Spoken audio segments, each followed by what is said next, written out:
Government job ఇది లక్షల మంది నిరుద్యోగుల కళ. ఈ కళను ఛేదించడానికి ఎన్నో పోరాటాలు, ఎన్నో ఫెయిల్యూర్స్, ఎన్నో అవమానాలను చూడాల్సి ఉంటుంది. వాళ్ళు పడే కష్టాలు వాళ్ళు చదువుతున్నప్పుడు చూసే 4 గోడలకు తప్ప ఎవరికీ తెలియదు, చెప్పినా అర్థం కాదు. ఒక రోజులో దాదాపు 10 నుండి 12 గంటలు పుస్తకాలతో కుస్తీ పట్టి మరీ ఈ ఉద్యోగానికి పోటీ పడుతుంటారు. కట్ చేస్తే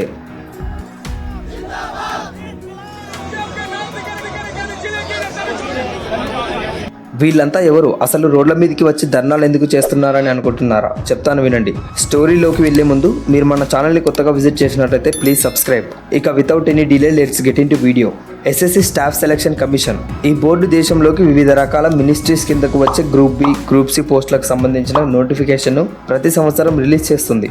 దాదాపు 30 లక్షల మంది స్టూడెంట్స్ అప్లై చేయగా 20 లక్షల మంది స్టూడెంట్స్ ఎగ్జామ్స్కి అటెండ్ అవుతారు. ఈ ఎగ్జామ్స్కి ఉండవలసిన క్వాలిఫికేషన్ 10th, 12th, అలాగే మ్యాక్సిమం ఏజ్ లిమిట్ 27 ఇయర్స్. అయితే రీసెంట్గా ఎస్ఎస్సి ఫేజ్ 13 ఎగ్జామ్స్ జూలై 24 నుండి ఆగస్ట్ 1 వరకు జరిగాయి. ఎగ్జామ్స్కి 2 days before SSC board hall టికెట్ను ఇష్యూ చేసింది. చెప్పాలంటే స్టూడెంట్స్కి ఇక్కడ నుండి ప్రాబ్లమ్స్ స్టార్ట్ అయ్యాయని చెప్పవచ్చు. జనరల్గా ఎగ్జామ్ సెంటర్ విషయంలో students first priority, second priority అనే 2 ఆప్షన్స్ ఉంటాయి. ఇక్కడ స్టూడెంట్ సెలెక్ట్ చేసుకున్న ఫస్ట్ 2 ప్రియారిటీస్ నుండి ఎగ్జామ్ సెంటర్ను కేటాయించాలి. బట్ ఇక్కడ మాత్రం హర్యానాను సెలెక్ట్ చేసుకున్న స్టూడెంట్కి ఢిల్లీలోని ఎగ్జామ్ సెంటర్ను కేటాయించారు. కాన్పూర్లో సెలెక్ట్ చేసుకున్న మరికొంతమంది స్టూడెంట్స్కి కర్ణాటకలో ఎగ్జామ్ సెంటర్ను కేటాయించారు. ఇలా వేల కిలోమీటర్ల దూరంలో ఎగ్జామ్ సెంటర్ను కేటాయించారు. గవర్నమెంట్ జాబ్స్కి చాలా మంది poor and middle class students prepare అవుతారు. వాళ్ళంతా లాంగ్ జర్నీ చేసి అక్కడ హోటల్, హాస్టల్స్లో స్టే చేసేంత డబ్బులు కూడా వాళ్ళ దగ్గర ఉండవు. అయినా ఇవన్నీ ఏమీ పట్టించుకోకుండా వాళ్ళకు ఇష్టం వచ్చినట్లు ఎగ్జామ్ సెంటర్ను కేటాయించారు. నిజానికి 4 days ముందు హాల్ టికెట్ను ఇష్యూ చేయాలి. బట్ ఇక్కడ మాత్రం 2 days ముందు ఇష్యూ చేశారు. అది కూడా వేల కిలోమీటర్ల దూరంలో. అయినా సరే ఇవన్నీ ఫేస్ చేసి ఎగ్జామ్ సెంటర్కి చేరుకున్నారు. కట్ చేస్తే इसमें दिखा रहा है आरके डिजिटल सेंटर नंबर 2 और गेट नंबर 2 और ये मैंने अभी एसएससी की साइट से किया है. इसमें सेंटर दिखा रहा है पवन गंगा ऑन. ఎగ్జామ్ హాల్లో బయోమెట్రిక్ పనిచేయకపోవడం, ఒక బటన్ ప్రెస్ చేస్తే వేరొక బటన్ పనిచేయడం, మౌస్ పనిచేయకపోవడం, ఇలా ఒక సమస్యని కాదు, ఒక స్టూడెంట్ ఎగ్జామ్ హాల్లో ఏవైతే ప్రాబ్లమ్ ఫేస్ చేయకూడదో అవన్నీ ఫేస్ చేశారు. ఇంకా కొన్ని ఎగ్జామ్ సెంటర్లో అయితే వాటర్, వాష్రూమ్ లాంటి మినిమం ఫెసిలిటీస్ కూడా లేవు. మరికొన్ని ఎగ్జామ్ సెంటర్స్ను కంప్లీట్గా రిమోట్ ఏరియాస్ను కేటాయించారు. అక్కడికి వెళ్ళడానికి ట్రాన్స్పోర్ట్ ఫెసిలిటీస్ లేక చాలామంది స్టూడెంట్స్ ఇన్ టైంలో ఎగ్జామ్ సెంటర్కి చేరుకోలేకపోయారు. దీనితో స్టూడెంట్స్ ఒక్కసారిగా రోడ్లపైకి వచ్చి బైఠాయించారు. మరికొంతమంది ఢిల్లీలోని జంతర్ మంతర్ వద్ద భారీ నిరసన చేపట్టారు. ఒక్కసారిగా ఈ న్యూస్ ఇండియా మొత్తం స్ప్రెడ్ అయిపోయింది. ఢిల్లీలోని పవన్ గంగా, ఉత్తరప్రదేశ్లోని ఎడ్యుకాసా అనే 2 ఎగ్జామ్ సెంటర్స్లో ఎగ్జామ్స్ కంప్లీట్గా రద్దయ్యాయి. ఇక్కడ కూడా మెయిన్ రీజన్ టెక్నికల్ గ్లీచెస్. దీనికి అంతటికీ మెయిన్ రీజన్ ఎవరో తెలుసా?